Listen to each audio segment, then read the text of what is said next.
To be cognitively strong enough to be able to ward off dementia stress, you need to be cognitively active for at least 2 to 3 hours a day, with either and or quizzes, crosswords, word games, reading, the newspaper, workshops, etc. And for people that are able to engage cognitively for 2 to 3 hours a day, they're able to ward off that dementia stress quite effectively. But the dementia residents that I worked at the dementia unit I was engaged with, where I was working, liked the workshops, but there was one big competitor where for these workshops, it was very difficult to be able to get the dementia residents to these workshops when it was a sunny day. A sunny day, and they just wanted to sit in the window alcoves and lap up the sun. And it was very demanding and difficult to get the dementia residents to the workshops to be able to get their cognition going. I mean, the thing is, if they didn't come to the workshops and didn't become stimulated with their cognition, I mean, only a small percentage had the motivation to be able to keep their cognition going independently with reading and crosswords and the like. Only really 2 or 3 could do that. But the other 8 needed the workshop with the group focus and the stimulation and the activities and, you know, an instructor helping them move through, focus and concentrate to get their cognition going. They knew that. They knew that they needed to come to the workshops. They knew that the workshops were good for them, that they got them thinking, as they used to say, and they used to call them the thinking workshops. So all that was in place, but when the sun came out, everything just fell away. They just forgot about all that. They just wanted to sit in the sun and lap up the sun at the sunny alcoves. When they could get a seat, that was only 8 seats being available for 30 residents. So if they had got the prize seat, and that wasn't an easy task, then they weren't going to give that up for the workshop. It was really, really difficult to get the dementia residents to the workshop. I tried everything, you know, and of course, I'd spend all week trying to work out an interesting topic for them. And then they'd be sitting there all cozily, like the cat that licked the cream. And I'd say, you know, it's time for the workshop now, and can you please come, or however I used to say it. And they'd say, is it interesting? What have you got on the plate today? What's it all about? And some of them could be, one lady in particular could be quite, not sarcastic, but pretty assertive about it. And I'd explain, and she'd say, no, not interested in that. And of course, she was the ringleader of the group. So if others heard that they would think, oh, well, you know, if she doesn't like it, we won't like it. And then I'd have to completely rearrange the topic, because the thing being that I had to get the interest of the group. You've got to get the interest of the person.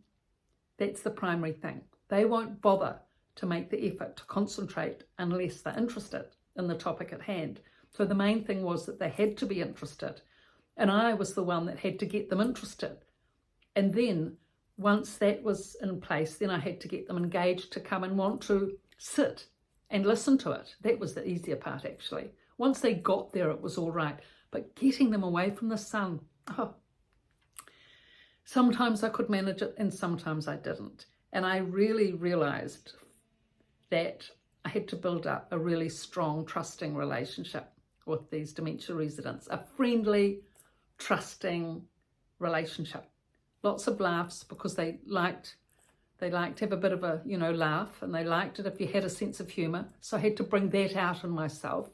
I had to bring out the humour, bring out the laughing, bring out the camaraderie, the jokes, the whole lot. Everything had to be worked on to be able to entice the dementia residents to the workshops, because if they didn't come to the workshops, it would only take 2 or 3 days of not coming to the workshops, and so much cognition could go. Motivation, enthusiasm, interest, speaking ability, it would just all, you know, not entirely vanish, but diminish markedly if they didn't come.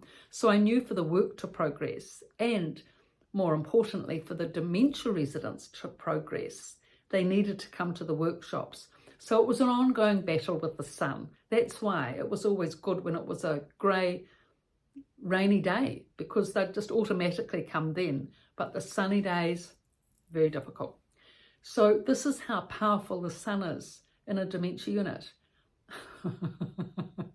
The sun will reign and ride over everything if it can, and certainly it did at the unit. But we managed to be able to get enough on board that the dementia residents progressed, and in time they began to realise that it really was important for them to come to the workshops, and it would only take one ringleader.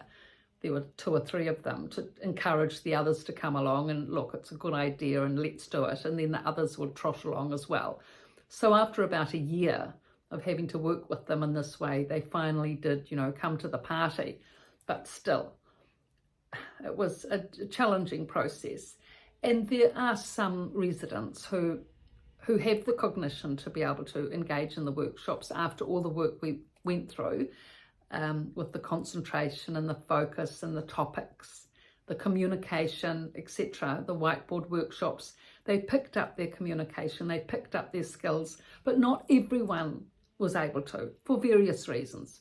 Different types of dementia, different levels on the spectrum of progress of dementia, physical ailments, age. So many factors come into the level of dementia a person is experiencing in the unit. And there was one woman who was a very intelligent woman in her day. She'd been she'd been a nurse and, but a very accomplished nurse, and was obviously bright when she did speak, but found it very difficult to speak, and didn't speak often. But she did on one occasion say to me, "We need to be encouraged." Now that was a very important point. We need to be encouraged. She was the loveliest woman. She had a rather handsome, charismatic husband. He could be a bit overbearing at times. And she also said to me, if we do something that we're encouraged to do and it works out for us, we need to be complimented for that.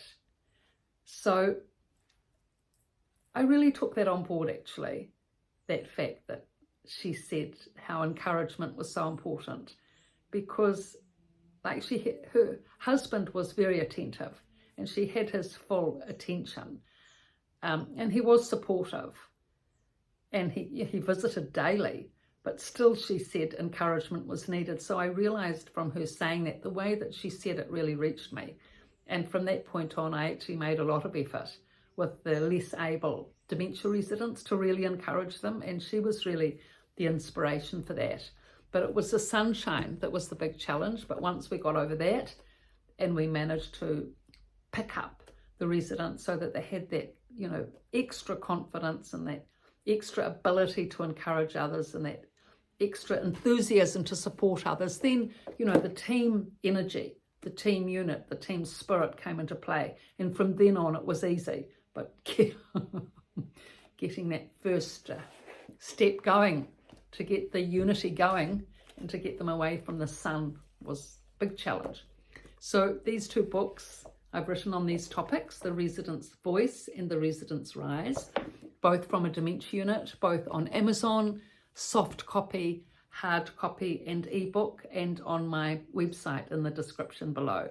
They're a good read, an easy read. People enjoy them that have read them, about the residents' experiences and all their trials and tribulations and how they rise above it as a team and as a group.